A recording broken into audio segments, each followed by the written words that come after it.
Hey, what's up everyone? Welcome back to Leaders Without, the place where we get real about power, politics, and, let's be honest, the kind of bank accounts that make your jaw drop. Today, we're counting down the top 10 richest politicians in Africa and revealing where their fortunes come from. Now, I know what you're thinking. Politicians and money, that's like peanut butter and jelly, or politicians and more politicians. But trust me, these stories are anything but ordinary. This list is based on publicly available estimates because, well, it turns out politicians aren't exactly posting their bank statements on Instagram. Some fortunes are inherited, some were built from scratch, and others, let's just say, arrived under more mysterious circumstances. Regardless of how they came by their wealth, these leaders have shaped not just their nations, but the entire continent. So get comfortable, grab your favorite snack, maybe something a billionaire would eat, like gold-dusted popcorn, and let's dive into the world of Africa's richest politicians. By the end of this countdown, you'll see how power, business, and a dash of controversy can make for one seriously lucrative mix. Let's kick things off with a name that's practically synonymous with African wealth, Aliko Dangote. Now, you might be thinking, wait, Dangote is a businessman, not a politician, and you're right mostly. But in Africa, the lines between business and politics can be thinner than the crust on a Neapolitan pizza. Dangote has built one of the continent's largest business empires, spanning cement, sugar, flour, and yes, even salt. Because even billionaires need to season their food. But here's where it gets interesting. Dangote's business success has translated into serious political influence. He's regularly seen with presidents, attends high-level summits, and his economic decisions can move markets and policies. In Nigeria, Dangote's word carries so much weight that politicians often consult him before rolling out major economic reforms. His estimated net worth hovers around $13 billion, making him not just Africa's richest man but a power player whose endorsement can make or break political careers. He's proof that sometimes being close to power is almost as good as having it yourself. And let's face it, with that kind of cash, you don't need to run for office. Presidents come to you. So, while Dangote might not hold a formal government post, his behind-the-scenes influence lands him firmly on our list. In Africa, sometimes the richest politicians are the ones who never need to campaign. Now let's move from boardrooms to royal palaces. Coming in at number 2 is none other than King Mohammed VI of Morocco, a man whose wealth is literally the stuff of legends. As Morocco's reigning monarch, he doesn't just wear the crown, he owns a massive chunk of the country's wealth too. Imagine being born into a family where your inheritance comes with castles, a personal army, and oh yeah, a few $1 billion. The king's fortune is estimated at around $5.7 billion, and it's not just from royal allowances. Mohammed VI's business empire includes stakes in Morocco's largest banks, mining operations, agriculture, and some of the country's biggest real estate projects. If there's a major deal in Morocco, chances are the palace has a piece of it. But here's the kicker. In Morocco, the monarchy isn't just a symbol, it's an economic superpower. The royal family's holding company, SNI, is involved in everything from telecommunications to supermarkets. That means every time you buy a SIM card or a loaf of bread, a tiny part of that money ends up in the royal coffers. King Mohammed VI is also known for his philanthropy, investing in health, education, and infrastructure projects across Morocco. But let's be honest, when your private jet has its own gold-plated bathroom, charity is just one of the perks. For the king, ruling Morocco is as much about business as it is about tradition. Next up, we travel south to meet Cyril Ramaphosa, the current president of South Africa. Ramaphosa's story is what you get when you mix business savvy, political ambition, and a dash of patience. Because this guy waited decades for his shot at the top job.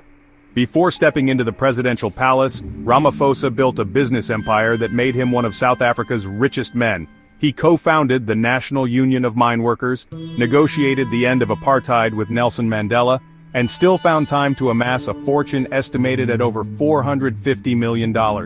That's right, while some politicians are content with a government salary, Ramaphosa was closing deals, buying up McDonald's franchises, and investing in everything from mining to media. His business interests have sometimes raised eyebrows, especially when government contracts and private profits start looking a little too cozy. But Ramaphosa has always insisted on transparency, placing his assets in a trust after becoming president. Whether you believe that's enough is up to you. But you have to admit, his journey from union leader to billionaire president is pretty impressive. In South Africa, Ramaphosa's wealth means he's not just another politician, he's a symbol of what's possible in a country still struggling with inequality. But with great wealth comes great scrutiny, and every decision he makes is watched closely by both the public and his rivals. Ramaphosa's story proves that in Africa, you can go from negotiating at the factory gates to negotiating from the president's desk, and make a fortune along the way. Now let's talk about Bola Tinubu, a man known as Nigeria's political godfather. If you've ever wondered how politics and money mix in Africa's most populous nation, Tinubu's story is a masterclass. He started his career as an accountant in the United States, before diving headfirst into Nigerian politics, eventually becoming governor of Lagos State. Tinubu turned Lagos into an economic powerhouse, modernizing infrastructure and boosting the state's revenues. But it wasn't just public service that made him rich, he's also a savvy investor with interests in real estate, media and more. His estimated wealth is shrouded in secrecy, but most sources put it at over $4 billion. With that kind of money, Tinubu has built a political machine that's nearly unbeatable. He's been called a kingmaker, helping to elect presidents and governors across Nigeria. His influence is so strong that politicians line up just to get his blessing, because in Nigerian politics, who you know is sometimes more important than what you know. Of course, there's been controversy along the way. Allegations of corruption, asset seizures and political rivalries have all swirled around Tinubu, but he's managed to stay on top. He recently ascended to the presidency, cementing his status as one of Nigeria's most powerful and wealthy leaders. Tinubu's story shows that in Africa, building a fortune can be as much about political strategy as it is about business acumen. And in Lagos, everyone knows, if you want to get ahead, you better know Bola Tinubu. At number 5, we have Patrice Talon, president of Benin, and proof that you can go from cotton king to commander-in-chief. Before politics, Talon made his fortune in the cotton business, Benin's white gold. He built an empire by controlling the production and export of cotton, which is basically like being the OPEC of t-shirts. Talon's estimated net worth is around $400 million, but what's really interesting is how he leveraged his business success into political power. He started as a behind-the-scenes advisor to previous presidents and eventually decided to take the top job himself. It's like if your accountant suddenly ran for office and won. Since becoming president, Talon has focused on economic reforms, fighting corruption, and modernizing Benin's infrastructure. Of course, critics say he's also consolidated power and made life tough for his opponents. When you've got both the money and the presidency, it's a lot easier to set the rules. Despite controversy, Talon's supporters credit him with putting Benin on a path to growth. His story is a classic tale of business meeting politics, with a few plot twists along the way. For Talon, wealth isn't just about luxury, it's about influence. And in Benin, that influence starts in the cotton fields and ends in the presidential palace. Our next entry is none other than Jacob Zuma, the former president of South Africa, and a man whose wealth is as controversial as his dance moves. Zuma rose from humble beginnings to become one of the country's most powerful figures, but his time in office was marked by endless allegations of corruption, state capture, and, well, questionable financial decisions. Zuma's official net worth is estimated at around $20 million, but if you ask his critics, that's just what's on paper. During his presidency, Zuma was accused of using state funds to upgrade his private home, complete with a swimming pool that was allegedly a firefighting reservoir. That's right, in South Africa, even the fire safety is fancy. The infamous Gupta family, who reportedly had Zuma on speed dial, allegedly helped channel millions into secret bank accounts and luxury properties. There were commissions, kickbacks, and enough scandal to fill a Netflix series, yet despite endless court battles, Zuma has managed to hold on to a chunk of his wealth and a loyal following. Supporters see Zuma as a man of the people, while detractors say he's the poster child for corruption. Either way, his story is a reminder that in African politics, the line between public service and personal fortune can get very, very blurry. Zuma's journey shows that you can rise to the top and still keep the dance floor hot, even when the heat is on. Next, we turn to Uhuru Kenyatta, the recently retired president of Kenya, and heir to one of Africa's most influential families. If you've ever heard the phrase "born with a silver spoon," well, Kenyatta's family probably made the silver. The Kenyatas own everything from banks to dairy farms, making them one of Kenya's wealthiest dynasties. Uhuru's personal net worth is estimated at over $500 million, but his family's fortune stretches into the billions. As president, he focused on infrastructure, technology, and economic growth, but his business interests never strayed far from the headlines. Critics often questioned whether government contracts favored Kenyatta-owned companies, while supporters argued that his business savvy helped modernize the country. The Kenyatta family's holdings include major stakes in banking, hospitality, real estate, and even the milk you pour on your morning cereal. In Kenya, politics is almost a family business, and the Kenyatas have been at the center for decades. Uhuru's time in office was marked by both progress and controversy, a balancing act between public service and private profit. Whether you admire or criticize him, there's no denying that the Kenyatta name is synonymous with wealth and power in Kenya. For Uhuru, the presidency was just the latest chapter in a story that's been written over generations. Proof that sometimes fortune and leadership go hand in hand. Now let's talk about longevity, specifically, Teodoro Obiang Nguema Mbasogo, the president of Equatorial Guinea.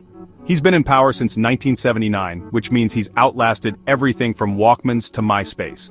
But what really sets Obiang apart is his reported wealth, estimated at over $600 million, though some believe it's much higher.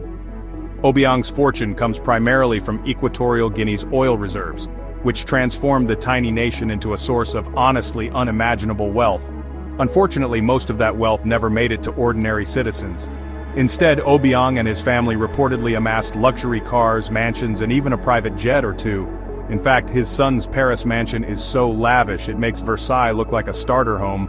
International watchdogs have accused the Obiang family of corruption, money laundering, and all sorts of financial gymnastics. Despite this, Obiang has kept a firm grip on power, using wealth to maintain loyalty and silence critics. Supporters argue that he's brought stability to Equatorial Guinea, while critics point to poverty rates and ask at what cost. In the world of African politics, Obiang's story is a stark reminder of how oil and power can intertwine, with fortunes measured in mega-yachts rather than public services. For Obiang, staying at the top means more than just political skill. It's about holding on to a lifestyle most people can barely imagine. Coming in at number 9 is Naguib Sawiris, an Egyptian billionaire whose business empire stretches from telecom to tourism. Sawiris is worth an estimated $3 billion, making him one of Africa's richest men, and a political force in his own right. In Egypt, money often talks louder than campaign speeches, and Sawiris' investments have made him a household name. Sawiris founded the Free Egyptians Party after the 2011 revolution, advocating for secularism and economic reform. While he's never held public office, his influence on Egyptian politics is undeniable. Whether funding campaigns or backing reforms, Sawiris uses his fortune to shape the national conversation. His telecom company, Orascom, revolutionized mobile communications across Africa and the Middle East, bringing millions online and generating, well, some serious profits. But Sawiris isn't just about business. He's also known for philanthropy, supporting initiatives in education and disaster relief. Despite occasional clashes with the government, Sawiris has managed to stay relevant, using his wealth as both shield and sword. In Egypt, where politics and business often collide, Sawiris proves that you don't need a title to be a power broker. If you ever doubted the power of a billionaire with a vision, and a few billion in the bank, just look at Naguib Sawiris. Sometimes, the richest politicians are the ones shaping policy from the boardroom. Last but certainly not least is Isabel dos Santos, the woman who shattered glass ceilings and bank accounts across Africa. The daughter of Angola's former president, José Eduardo dos Santos, Isabel became Africa's richest woman with an estimated net worth of $2 billion at her peak. Dos Santos built her fortune through stakes in Angola's oil, banking and telecommunications sectors, but her wealth didn't come without controversy. Investigations have accused her of using political connections to secure sweetheart deals and move state assets into private hands. Dos Santos denies wrongdoing, but the allegations have led to asset freezes and international court battles. Despite the legal troubles, Isabel's story is one of ambition and resilience. She's invested in everything from luxury real estate to mobile networks, becoming a symbol of both female empowerment and the pitfalls of political privilege. Supporters see her as a business genius who broke barriers in a male-dominated world. Critics argue she's the ultimate insider, benefiting from her father's decades-long rule. Either way, Isabel dos Santos's rise and fall captures the complexities of wealth, power, and family ties in African politics. In the end, her fortune is a testament to both the opportunities and the risks of being born into power. For Isabel, the line between politics and business was always blurred, and that's exactly what makes her story so fascinating. And there you have it. The top 10 richest politicians in Africa, each with a story more dramatic than the last. From boardrooms to royal palaces, from cotton fields to presidential suites, these leaders have shaped the continent's future while amassing fortunes that rival the world's elite. It's a reminder that in Africa, the journey to the top is never just about power. It's about influence, opportunity, and sometimes, a little bit of luck. Whether their wealth was built through business acumen, inherited through dynasties, or accumulated through controversy, each politician's fortune tells a story about their country, their people, and the choices they made along the way. Some inspire, some infuriate. But all of them reflect the complex relationship between money and politics in Africa. So, who surprised you the most on this list? Did you expect to see these names? Or did any of their stories catch you off guard? Let us know your thoughts in the comments below, and don't forget to subscribe for more deep dives into the world's most powerful leaders. Until next time, stay curious, stay critical, and keep looking behind the headlines.